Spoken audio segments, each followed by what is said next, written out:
Nah, jadi jemaah, sebelumnya sedikit saya menjelaskan ya, kenapa di setiap pengajian kita itu ada sedikit penjelasan lughah dan tambahan balaghahnya gitu ya, bahkan kadang ada mantik dan sebagainya.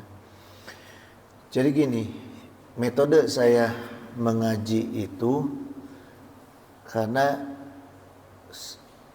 cara saya memahami ilmu dari kitab itu minimal saya memahami lughahnya dulu gitu. Lughah dari temanya lah. Misalnya tema bab sekarang itu bab 20 mengenai istighfar. Jadi saya kupas dulu tuh secara lughah dan balaghahnya kata istighfarnya gitu ya. Jadi secara pemahaman kita udah memahami dari basic ilmunya dulu gitu ya, basic pengantarnya gitu. Sehingga ke depannya kita memahami dalil-dalilnya, tinggal memastikan matan sanadnya ya dalam perkara hadis gitu. Kalau dari Quran tidak ada matan sanad gitu. Ya. Nah, ini cara kita atau cara saya memahami ilmu ya untuk memenuhi bekal apa? Bekal mengamalkan. Ilmu itu diamalkan dalam akidah, syariah dan akhlak gitu. Ya. Jadi gini jemaah, ilmu itu harus dipahami gitu. Ya. Tidak cuma sekedar dihafal, dimengerti, tapi harus paham gitu. Karena pemahaman ilmu inilah yang mendorong kita gitu ya. Pemahaman dari sisi tasrifnya, misalnya nausorobnya, itu memahami kita untuk untuk mengamalkan gitu ya. Kalau cuma sekedar tahu, cuma sekedar hafal gitu, itu belum tentu mendorong pribadi kita untuk mengamalkan ilmu itu gitu ya. Nah, yang saya rasakan ketika memahami dari tasrif, nahwu, sorof, balago dan sebagainya ya, mudah memahami matan sanad dalil-dalilnya gitu ya. Nah, kemudian juga mendorong kita untuk mengamalkan ilmunya itu secara ikhlas gitu ya. Nah, ini saya terapkan juga metode yang saya gunakan untuk diri saya gitu ya. Saya terapkan juga di dalam pengajian gitu untuk menularkan pemahaman gitu ya. Sehingga minimal kita itu sama-sama memahami ilmunya yang disampaikan, sama-sama ikhlas lillahi ta'ala, sama-sama terbuka otaknya, kemudian sama-sama tersimpan ilmunya di dalam otak kita, ya otomatis hafal. Kalau paham itu otomatis hafal, ya. Kemudian sama-sama ilmunya itu menyerap ke dalam jiwa. Nah, ini penting ya. Ilmu harus menyerap ke dalam jiwa gitu, tidak hanya di otak, di kepala, ya. Gitu jemaah sekalian. Nah, kalau udah gitu kan tadi saya sampaikan kita mudah mengamalkannya gitu. Ada dorongan untuk mengamalkannya gitu ya. Nah, mudah-mudahan jemaah sekalian penularan ilmu dalam majelis Al-Manan ini terasa manfaatnya baik oleh jamaah maupun oleh yang duduk di sini gitu. Karena yang duduk di sini kan bukan hanya saya ya. Gitu jemaah sekalian, dan manfaatnya itu insya Allah akan bisa kita rasakan baik dunia maupun di akhirat ini. Amin ya mujibus sa'ilin ya. Contoh gini jemaah, ini sebelum masuk ke bab istighfar, kita contoh memahami fikih ya. Karena fikih ini juga ternyata penting. Dalam kitab I'anatut Thalibin juz 1 ini ada fikih yang menerangkan tentang takbiratul ihram dan takbiratul intiqal. Kalau takbiratul ihram yang di awal sholat itu takbiratul ihram sebagai pembuka masuknya kita ke dalam sholat gitu, ya, yang Allahu Akbar gitu. Nah kemudian takbiratul intiqal itu jamaah sekalian itu hukumnya sunnah muakkad. Ya. Jadi jangan sampai kita dalam takbiratul intiqal itu tidak dilakukan gitu, ya. Ana takbiratul intiqalati mujma'un alaiha fakanat akada gitu. Jadi takbir intiqal itu telah disepakati oleh para ulama sehingga kesunahannya itu adalah muakkad, sunnah yang kuat gitu, hampir mendekati wajib gitu, ya. Dalam kitab fikih ala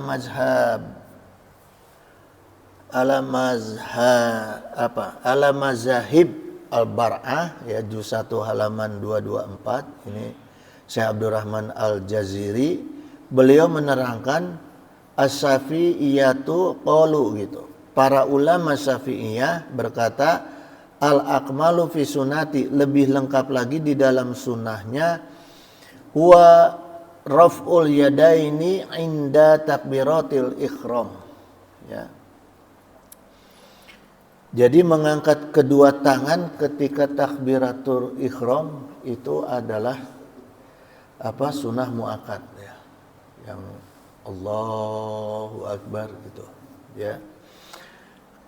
Kemudian dalam takbir mengangkat dua tangan dalam takbiratul intiqal yang itu pada waktu ruku, ketika akan ruku kita angkat juga kedua tangan, ya, itu masuknya intiqal. Pada saat waraf'i minhu, berdiri dari ruku juga diangkat kedua tangan gitu, ya. Wa indal qiyami minat tasyahudi awali, dan ketika berdiri dari tasyahud awal, tahiyat awal, itu juga harus diangkat kedua tangan, ya. Gitu. Nah, sekarang bagaimana takbiratul intiqal bagi imam? Ada perbedaan jemaah bagi imam nih, ya. Makanya di kami itu di Masjid Jami Al Ihsan kita ada pelajaran khusus bagi imam. Karena apa? Karena imam menanggung makmum. Imam salah, makmum ke bawah salah. Gitu. Jadi harus hati-hati dalam perkara imam, ya. Qala syaikhuna wala budda min qasdiz zikri fi kulli takbiratin. Jadi wajib imam itu pada takbiratul ihram itu, misalnya sebelum takbiratul ihram itu niat, misalnya usolli fardhu subhi raqataini mustaqbilal qiblati adanillahi ta'ala Allah. Nah, saat diangkat kedua tangannya itu dalam hatinya disampaikan niat kaula sholat subuh 2 rakaat sebagai imam fardu lillahi ta'ala. Jadi pada saat diangkat, ya Allah. Nah, disinilah imam itu mengucapkan terjemahan niat di dalam hati. Karena niat yang sesungguhnya itu yang kita paham, bukan yang usoli bahasa Arab.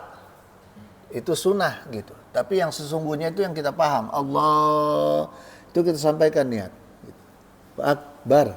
Nah, nempel di sini, ditekan jantungnya itu agak tekan supaya lebih kehusuannya lebih gitu, ya. Nah, itu pada takbiratul ihram sebagai imam nih, sebagai makmum juga sebagai takbiratul ihram jadinya sholat di situ, ya. Niat di takbiratul ihram sekalipun kita sholat sendiri gitu, ya. Kemudian wala budda min qasdiz zikri fi kulli takbiratin. Nah, khusus untuk imam yang sholat sendiri enggak, ya, atau makmum enggak, ini khusus untuk imam. Ketika takbiratul intiqal diusahakan harus berniat zikir. Ini dalam kitab I'anatut Thalibin, ya. Nah, ini disahkan bahkan diwajibkan oleh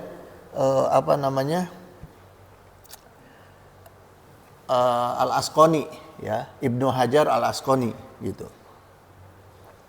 Jadi misalnya mau ruku, Allah, niat saya berzikir lillahi ta'ala, Allahu Akbar. Ya. Bangun dari ruku, Allah, niat saya berzikir lillahi ta'ala. Begitu seterusnya.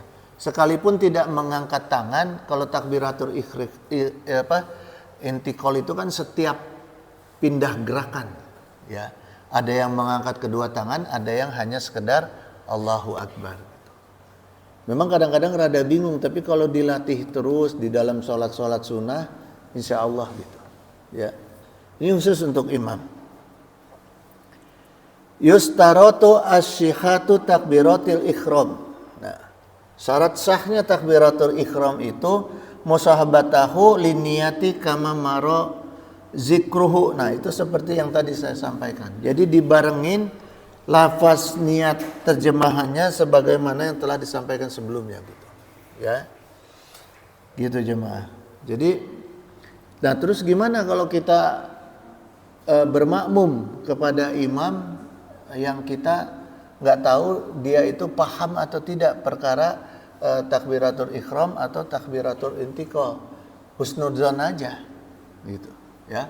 Husnudzon aja, kita prasangka baik bahwa imam itu mengerti hukum gitu. Mengerti hukum dalam perkara menjadi imam gitu. Karena yang jarang sekali dikupas ini masalah takbiratul intiqal. Sangat jarang gitu, ya.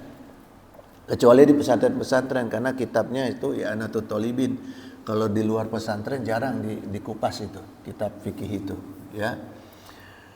Waqtafal ala amatu al-khatibu biqasdi zalika fi jami'is sholati inda awali takbiratin gitu. Dan para ulama al-khatib merasa cukup dengan satu niat di semua sholat pada takbir pertama.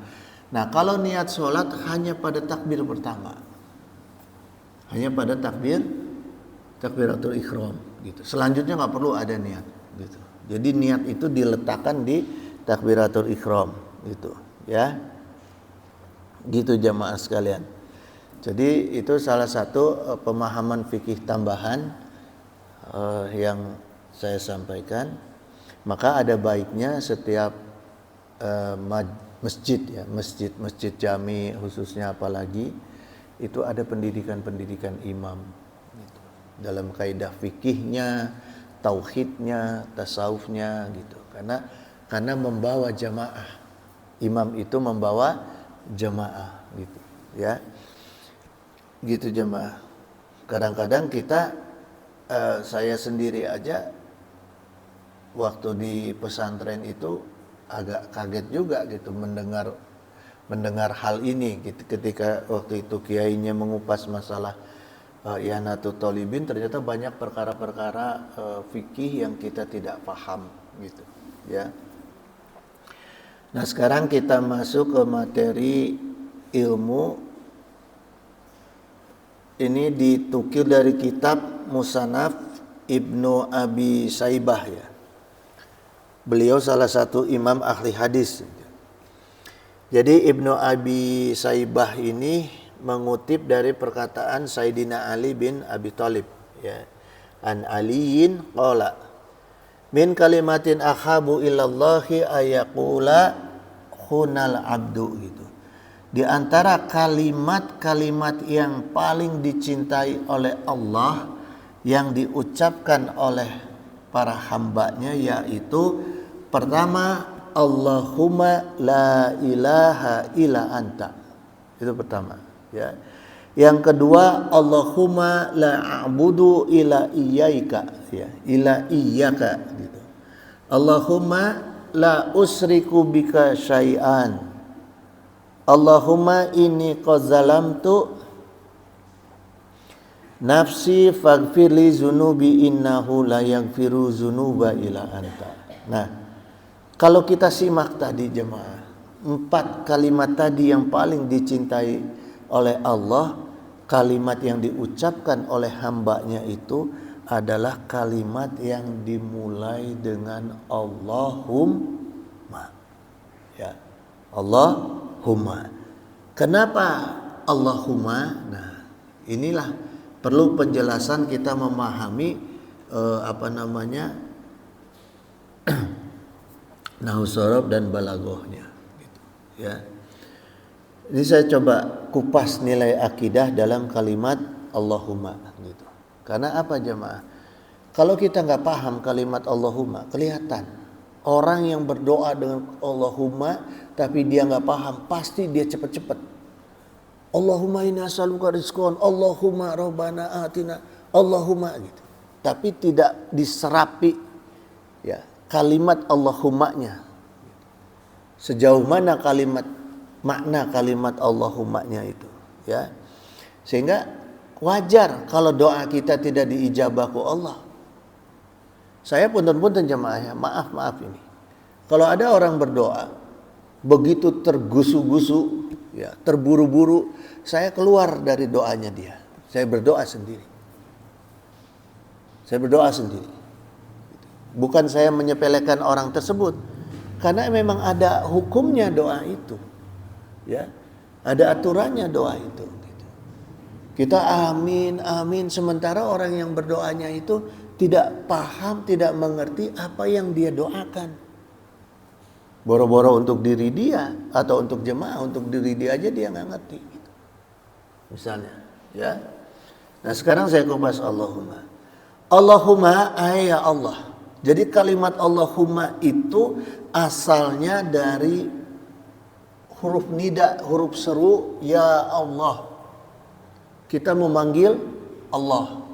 Nah, haza asluha fakhudifat ya unida gitu. Jadi ya Allah itu adalah asalnya dari bentuk huruf ya unida, artinya kata seru, bentuknya mufrad tunggal. Ya, kita memanggil ke yang sifatnya tunggal, gitu. Ya Allah, itu bermakna seruan. Ya, tapi gini jemaah, huruf ya Allah itu atau ya unida itu kata seru ya Allah itu sudah sering dipakai oleh makhluk. Coba aja kalau kita ke Arab, ke Madinah, ya ke Saudi. Pasti panggilannya itu pakai ya semua. Ya akhi, ya walad. Gitu. Ya. Gitu. Ruh misalnya pakai ya semua gitu. Ya. Jadi panggilan ya itu sudah sering dan khususnya digunakan oleh makhluk gitu. Karena Allah berbeda dengan makhluk, maka wa uwido anha almin, huruf ya-nya dibuang diganti dengan huruf mim. Gitu. Dan wazalika likasrotil istimal, karena banyak digunakan antar sesama makhluk huruf ya-nya tadi, ya. Kemudian karena huruf ya-nya dibuang diganti mim, maka kalimat Allah-nya dikedepankan. Kalau kita manggil ya Allah itu kan kita Allah-nya itu seolah-olah kita seru itu. Ya, tanda seru kan bisa bermakna juga agak sedikit maksa, agak sedikit kesel misalnya. Kalau orang nulis kalimat marah pasti pakai tanda seru, ya. Nah, jadi ya-nya kita ganti dengan mim, ya yang di awal diganti dengan mim, maka Allah-nya dikedepankan, gitu. Huruf mimnya setelah Allah. Kalau tadi ya sebelum Allah, sekarang huruf mim setelah Allah. Karena ya-nya 2 harokat, maka mimnya juga pakai tasdid gitu. Ya Allah, Allahumma gitu. Pakai tasdid, ditekankan oleh kita, ya. Maknanya ka'anada iya jama qalbahu alallah, yaitu menjadi jamak gitu. Jamak. Yang tadi kalau huruf seru itu, huruf unida itu tunggal, sekarang menjadi jamak gitu. Kenapa harus menjadi jamak? Nah, ini kaidah kaidah balaghahnya ya. Maknanya gini jemaah, orang-orang yang berdoa itu kan dia mengumpulkan seluruh maksud keinginan di hatinya ya, yang difokuskan, ditujukan untuk dimintakan kepada Allah. Nggak ada orang yang berdoa cuma minta satu perkara, nggak ada. Orang berdoa itu minta rizki, minta selamat, ada yang minta jodoh. Nggak ada yang cuma minta satu, nggak ada. Makanya mimnya ditasdid, artinya jamak gitu ya, Allahumma gitu. Nah, supaya apa jemaah? Supaya sejalan antara maksud hati kita, jiwa kita dengan kalimat kita gitu. Ya kan bahasa Arab tuh hebat jemaah. Kita menggunakan bahasa Arab itu kosakata per kosakata ataupun kalimat per kalimat itu dalam bahasa Arab sekaligus mendidik kejujuran. Semua dibedakan dalam bahasa Arab. Ya. Kita dalam bahasa Indonesia bisa kita beda di mulut, beda di hati. Kalau dalam bahasa Arab itu kita dididik gitu. Ya. Dididik untuk jujur apa yang kita ucapkan. Maka ada tunggal, ada jama, ada muzakkar, ada perempuan misalnya. Ya, jadi detil bahasa Arab itu. Gitu. Karena apa jemaah? Setiap kalimat yang kita ucapkan sesungguhnya itu kan ada di otak, ada di jiwa. Orang yang berbohong, ya, yang beda antara kalimat yang diucapkan dengan yang di jiwanya dia, pasti ada getaran perbedaan. Coba aja. Makanya ada detektor lie, ya kan? Ada alat deteksi kebohongan. Itu dari apa? Dari getaran. Gitu jemaah. Jadi kalau dalam bahasa Arab itu kita mau berbohong nggak bisa. Karena perbedaan getarannya itu kenceng banget gitu, ya.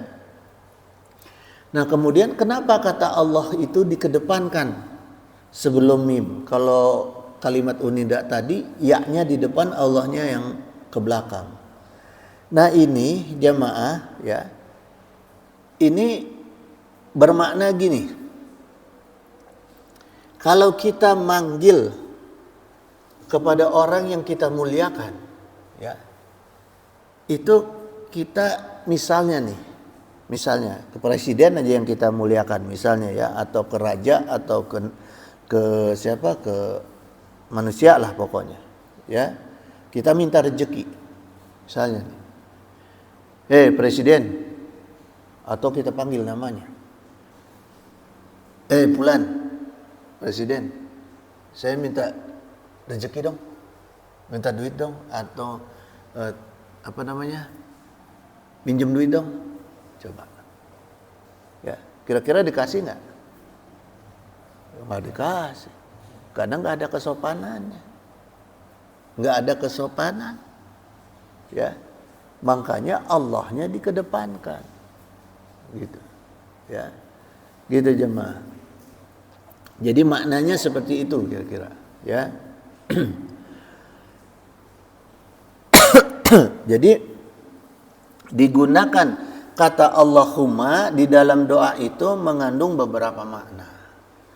Pertama, mengagungkan dan mementingkan Allah.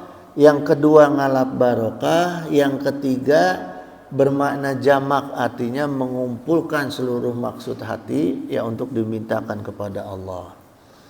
Nah, kalau kita berdoa jamaah, hatinya tidak fokus, ya. Orang yang berdoa yang hatinya tidak fokus, maka bertolak belakang dengan doanya. Ya. Ongkoh minta tapi nggak serius. Ada yang mau ngasih nggak? Orang yang minta nggak serius, nggak ada yang mau ngasih. Ya. Allah tuh paham segala bahasa, segala ini. Tapi sekalipun kita paham bahasa anak kecil, tapi kalau dia mintanya sambil lari cepet-cepet, nggak bakal ngasih kita, ya. Begitu juga ketika kita berdoa kepada Allah. Gitu. Ada sopan santunnya, ada adabnya, gitu. Ya, gitu jamaah. Kemudian ada dakwah di dalam doa. Dakwah di dalam doa ini mengganti domir. Domir ini maknanya dalam bahasa Arab itu kata ganti untuk mengganti kata orang, kata benda atau kelompok. Itu domirnya diganti. Ya, misalnya kalau dalam bentuk dakwah, kalimat yang tadinya lil mutakalim wahdah, artinya kalimat yang bertujuan untuk diri sendiri, diganti menjadi mutakalim maghair, artinya menjadi jamak, menjadi bersama-sama gitu ya. Ini diganti dengan inna. Allahumma inni itu untuk diri sendiri, Allahumma gfirli untuk diri sendiri. Kalau Allahumma inna mendoakan semua gitu ya. Kalau ada orang berdoa, memimpin doa tapi pakai Allahumma ini atau pakai kasrah, berarti dia mendoakan diri sendiri. Percuma kita ngaminin. Amin amin, nguntungin dia doang. Karena dia hanya berdoa untuk diri sendiri gitu ya.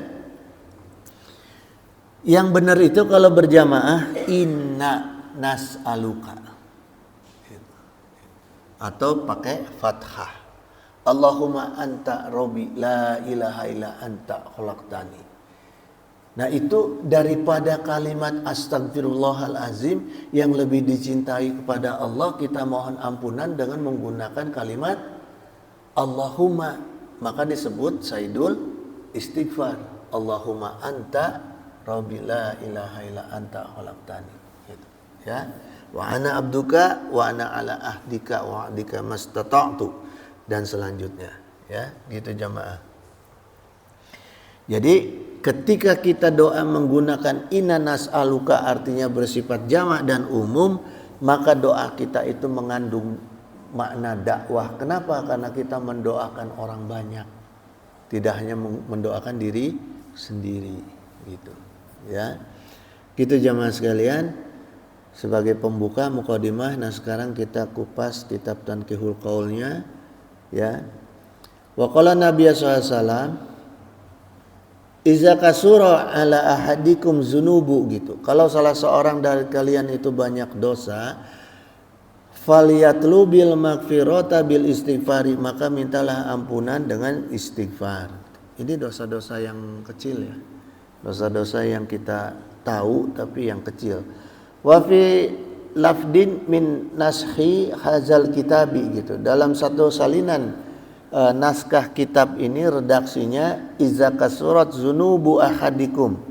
Nah kalau seseorang dari kami itu banyak dosa, artinya ini dalam kitab ini naskahnya menerangkan kelompoknya dia sendiri. Falyad'u bil istighfari, maka hendaklah dia memohon ampunan gitu ya, dengan kalimat doa gitu. Wa qala Nabi sallallahu alaihi wasallam aidan iza kasurat dzunubu ahadikum falyastaghfirullah. Ketika dosa salah seorang dari kalian banyak, maka mintalah ampunan kepada Allah gitu. Kadang-kadang kita kan suka nabung dosa-dosa kecil ya, tetap kita harus minta ampunan kepada Allah. Wa qalat Aisyah radhiyallahu anha qala li Rasulullah sallallahu alaihi wasallam. Jadi istrinya Rasulullah SAW itu berkata gini, bahwa Rasulullah SAW bersabda khusus kepada aku, in kunti almamti bizanbi fataghfirillaha wa tubi ilaihi gitu. Kalau kamu bisa berbuat dosa, maka kamu harus bisa memohon ampun kepada Allah. Ya. Jadi diingatkan oleh Rasulullah kepada istrinya. Nah, ini maknanya untuk kita juga.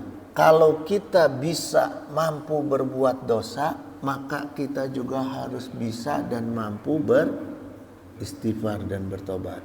Ya, jangan cuma bisa berbuat dosanya aja, istighfarnya nggak bisa, tobatnya nggak mampu gitu.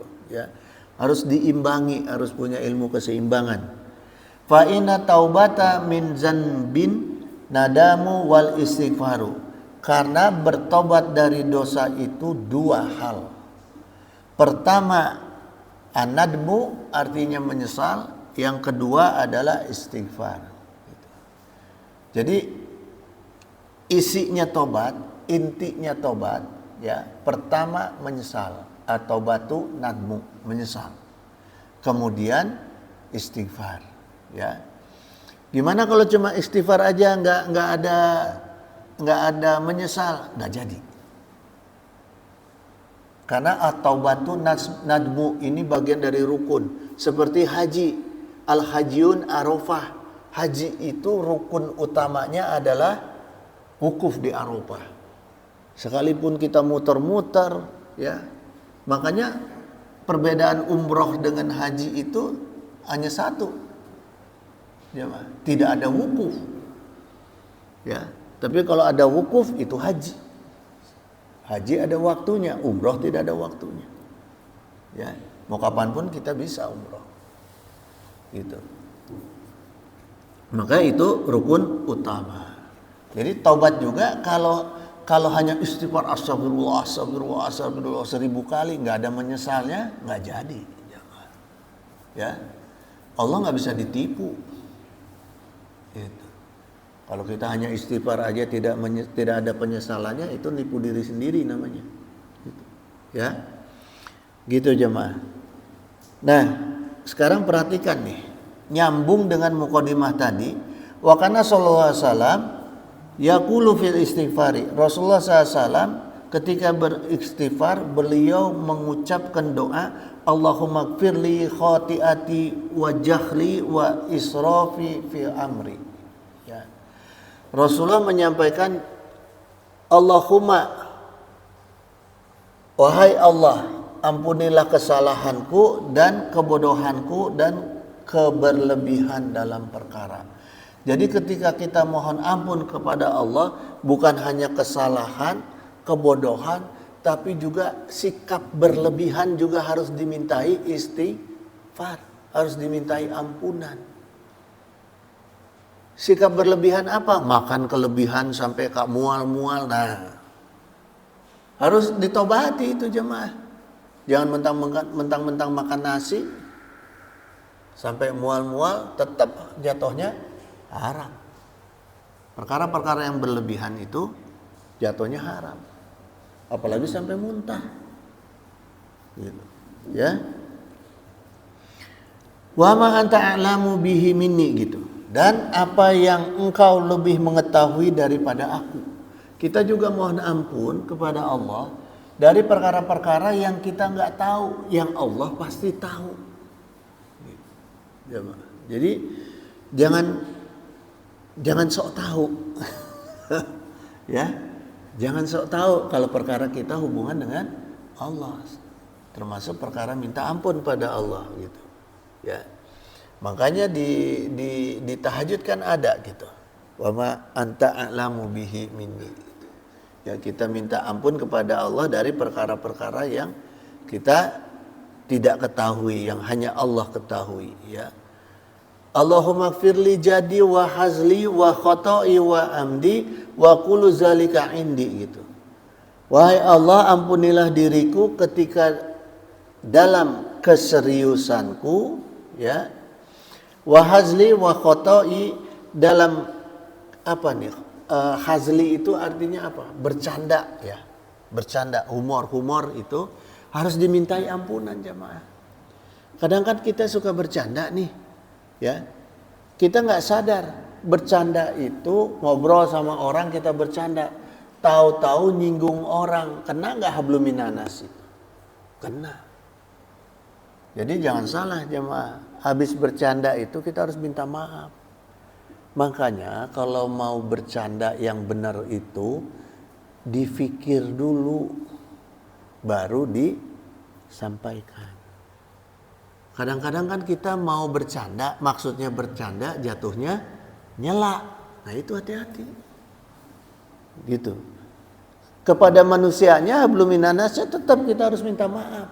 Kan kita nggak tahu kalau dia nyimpen kesel di dalam hati, terus-terusan dia ngotok kita tuh. Kita mah merasa bercanda, gitu, ya. Jadi biasakan jemaah kalau habis bercanda itu minta maaf, gitu, ya.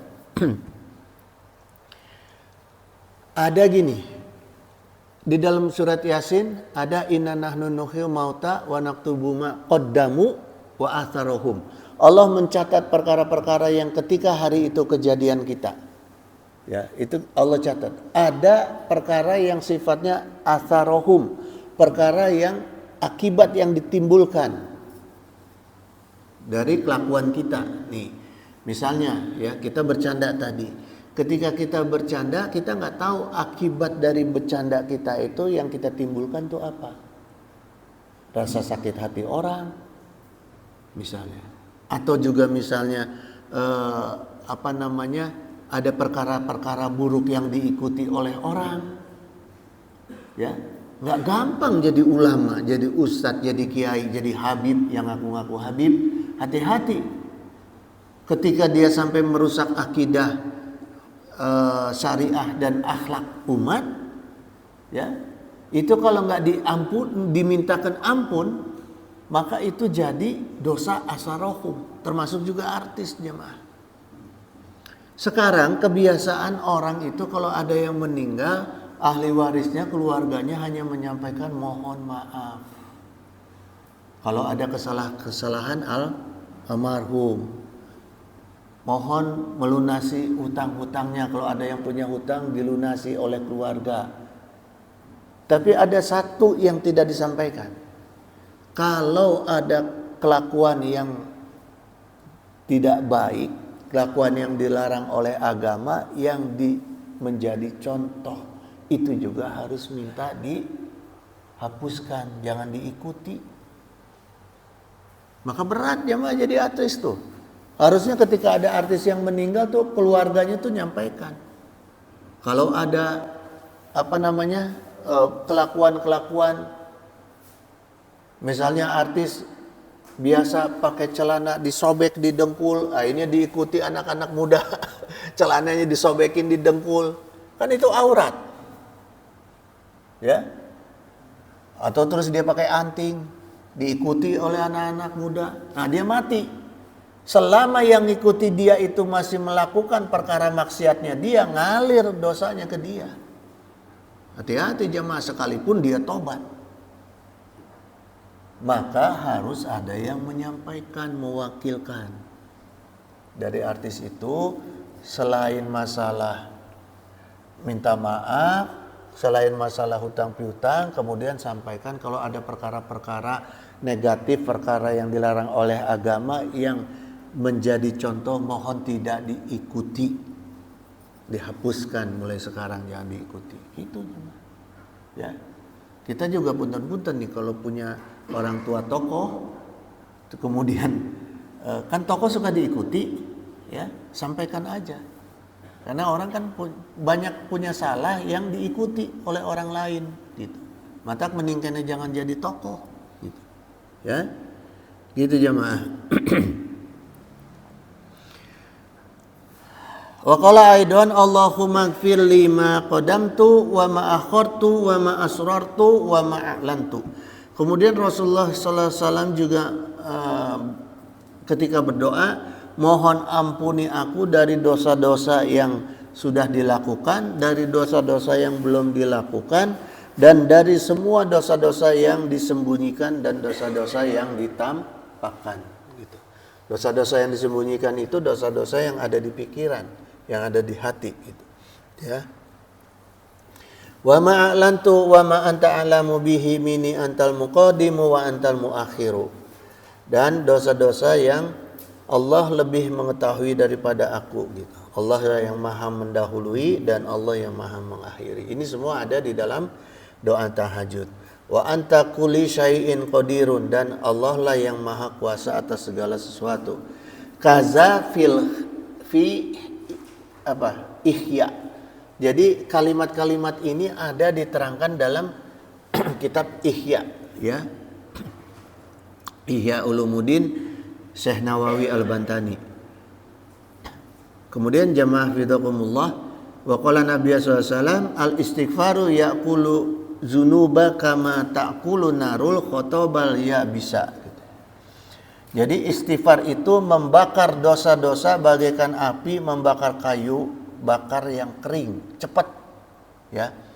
Istighfar itu memusnahkan dosa, menghilangkan dosa itu seperti api yang membakar kayu bakar yang kering. Jadi cepat. Ya. Wa qala al-Ghazali fil Ihya qala sallallahu alaihi wasallam. Nah, dalam kitab Ihya-nya Al-Ghazali, Ihya Ulumuddin, man qala, barang siapa yang mengucapkan doa subhanaka dolamtu nafsi wa alimtu su'an, maha suci engkau, akulah yang telah menganiaya diriku dan telah berbuat jahat, faghfiri fa innahu la yaghfiru dzunuba illa anta, maka ampunilah aku karena aku tidak ada seorang pun yang dapat mengampuni dosa aku selain Allah. Ya, orang-orang yang selalu mengucapkan seperti ini, doa-doa seperti ini, maka insya Allah gufiru lahu zunubuhu walau kanat ka'adadin namli. Ya, dosa-dosanya diampuni ke Allah walaupun banyaknya sebanyak jumlah semut di alam dunia. Bisa nggak ngitung semut? Nggak bisa ya. Bismillah. Ya, makanya saya jamaah kalau perhatiin, setiap saya ngangkat tangan untuk berdoa, pasti Allahumma anta duluan. Allahumma anta Rabbi la ilaha illa anta khalaqtani. Pasti itu duluan. Sayyidul istighfar duluan. Gitu. Baru doa yang lain. Karena kita hancurin dulu dosa kita. Musnahkan dulu dosa kita, baru doa yang lain. Gitu jemaah. Kalau kita berdoa dalam keadaan banyak dosa, sayang. Gitu. Makanya usahakan pembuka doa itu sayyidul istighfar. Gitu jemaah, ya. Waruwiya ana afdolal istighfari, dan diriwayatkan bahwa seutama-utamanya istighfar kalimatnya adalah Allahumma anta Rabbi wa ana abduka. Gitu. Ini ada di dalam sayyidul istighfar, ya. Wa ana khalaqtani wa ana ala ahdika wa ahdika mastata'tu, gitu, ya. A'udzubika min syarri ma sana'tu wa bu'u laka bi ni'matika alayya wa bu'u laka bi zanbi wa bu'u ala nafsi bi zanbi faqad dalamtu nafsi, gitu.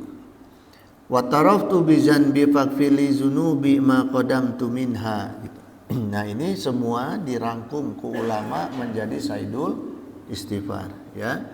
Wa ma akhartu fa innahu la yaghfiru dzunuba jami'aha ila anta, gitu. Nah, ini dirangkum dalam sayyidul istighfar. Wa qala Nabi sallallahu alaihi wasallam kasratul istighfaru takhlubur rizqa. Nah, keuntungan lain kita banyak beristighfar karena istighfar itu adalah ya takhlubur rizqa, gitu, ya. Artinya memperbanyak rizki, melimpahkan rizki. Jadi bukan hanya sekedar menghilangkan dosa, tapi istighfar juga memperbanyak rizki, gitu jemaah, ya. Waqad qala ta'ala. Nah, ini disampaikan firman Allah dalam surat Nuh ayat 10, faqultu astaghfiru rabbakum innahu kana ghafara. Ya. Maka aku katakan kepada mereka, ini Allah yang berfirman, ya. Khitabnya, akunya ini Allah, ya. Mohonlah ampun kepada Tuhanmu, ya. Innahu kana ghafara, sungguhnya Allah itu Maha Pengampun. Gitu. Ya. Kemudian dalam surat Nuh ayat 11-nya, yursilis samaa alaikum midraron, gitu. Pasti Allah akan mengirimkan hujan kepadamu, hujan yang lebat. Maknanya apa jemaah? Quran itu kan diturunkannya di Jazirah Arab. Jazirah Arab itu hujan itu barang mahal. Air itu barang mahal. Bahkan sampai sekarang itu air lebih mahal dari bensin. Sampai sekarang air lebih mahal dari bensin. Nah sekarang Saudi udah mulai banjir-banjir jemaah. Itu harus hati-hati kita. Udah mulai banyak gurun tumbuh rumput. Nah itu udah ciri-ciri akhir zaman. Artinya kita sudah masuk ke gerbang pertama akhir zaman, ya. Jadi maknanya ketika Allah menurunkan hujan yang lebat kepada orang-orang yang beristighfar, ya ini keadaannya digurun, ya maka maknanya Allah akan menurunkan rizki yang utama, rizki yang paling dibutuhkan oleh kita, gitu, ya. Jadi jangan dengan banyak istighfar terus kita minta Ferrari, enggak jemaah, enggak. Yang Allah akan turunkan itu rizki yang paling kita butuhkan. Sekarang pertanyaannya, enggak punya Alphard mati enggak?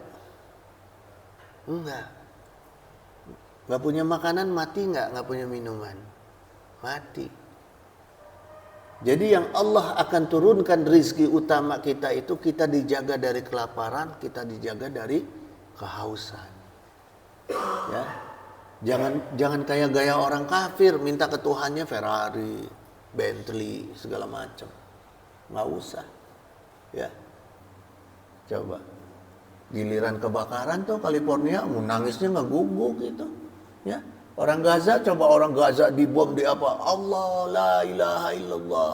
Coba orang kafir dibakar segitu aja, nggak guguk. Gitu. Ya. Dan anehnya rumah-rumah yang nggak kebakar itu rumah-rumah yang membela Palestina, yang membela Gaza itu. Ya itu Allah udah buktikan jemaah. Ya makanya jangan mengurangi tauhid. Apapun ibadah kita, akhlak kita, adab kita jangan lepas dari perkara tauhid gitu, ya. Kalau Allah sudah datangkan azab, nangis siapapun juga. Jangan sampai kita nangis karena azab Allah. Nauzubillah, tsumma nauzubillah. Kita nangis itu karena nikmat Allah. Itu yang harusnya kita nangis, jemaah. Kita nangis itu karena bahagia ilmu Allah, nikmat Allah. Itu cinta kita kepada Allah itu, ya. Nauzubillah kalau karena azab Allah.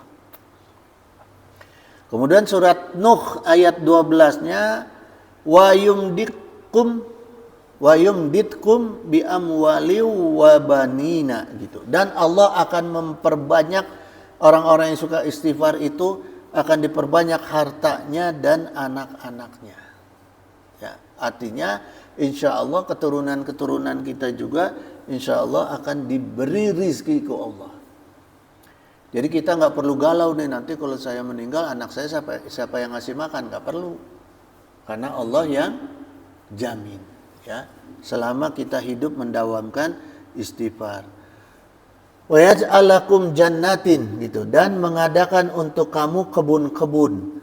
Wa yaj'al lakum anharon, dan mengadakan untuk kamu adalah sungai-sungai. Gitu jemaah, ya. Kebun dan sungai, kenapa Allah selalu ketika menggambarkan sungai, menggambarkan surga selalu dengan kata-kata sungai-sungai yang mengalir di dalamnya. Dan ada kata kebun. Kenapa? Karena inilah lambang kehidupan. Di mana sekitar sungai itu selalu ada kehidupan. Gitu. Ya. Sejarahnya Palembang jemaah, saya ngobrol sama orang tua Palembang. Dulu katanya, orang Cina itu masuk ke Palembang itu di pesisir-sisir sungai. Sebelum masuk ke kota. Mereka hidupnya tuh pesisir-pesisir sungai. Lama-lama menguasai kota Palembang. Ya. Sekarang masuknya lewat mana? Lewat pik. Selalu yang dicari itu sisi-sisi air. Karena itulah sumber kehidupan. Coba kalau kita nih pribumi, airnya udah ditutup, mati nggak kita? Tinggal nungguin air sumur doang. Nelayan nggak bisa mancing.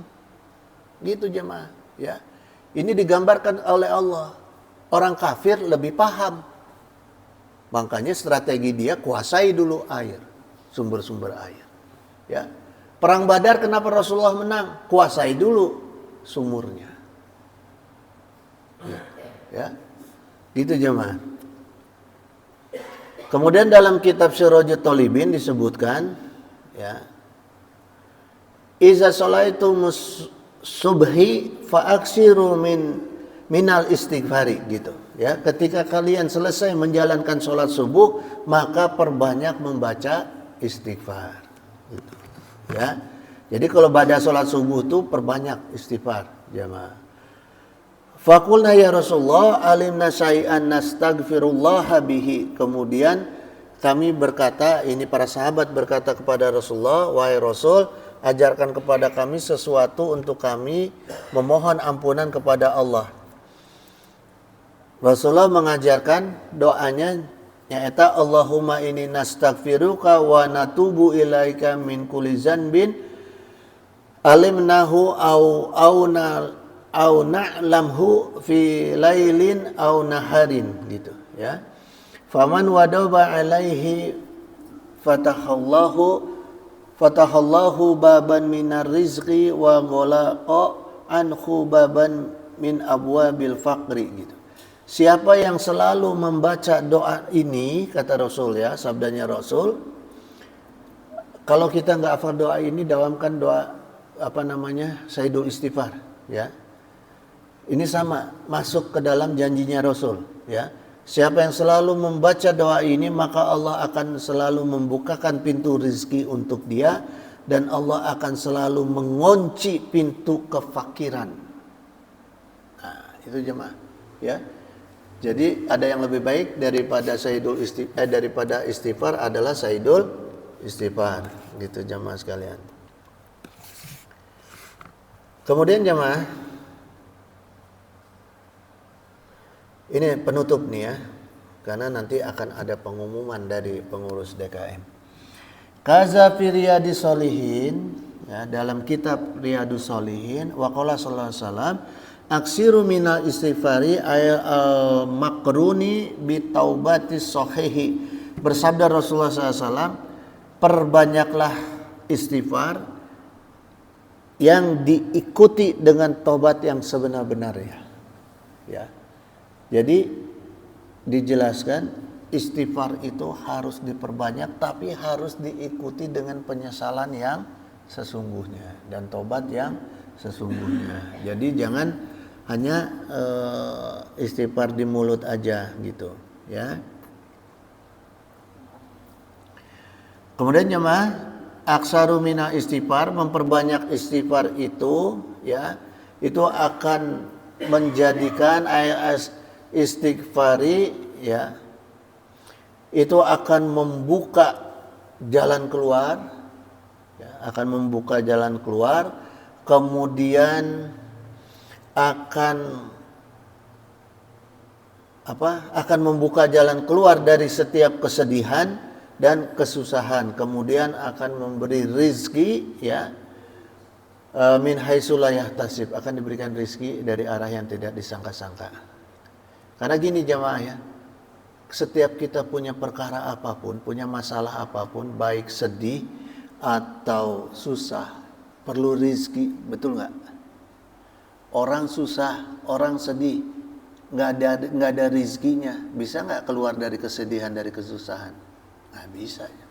Tetap perlu ada rizkinya. Maka kalau ada masalah, ada ujian, perbanyak istighfar. Yang lebih baik perbanyak Allahumma anta rabbi la ilaha illa anta ya, Sayyidul Istighfar. Gitu jemaah sekalian. Ini sedikit nih. Bahkan ayat min wajhin la yakturu bibalihi gitu. Bahkan perkara-perkara yang yang ada di dalam pikiran itu akan dijawab dengan Sayyidul Istighfar ya.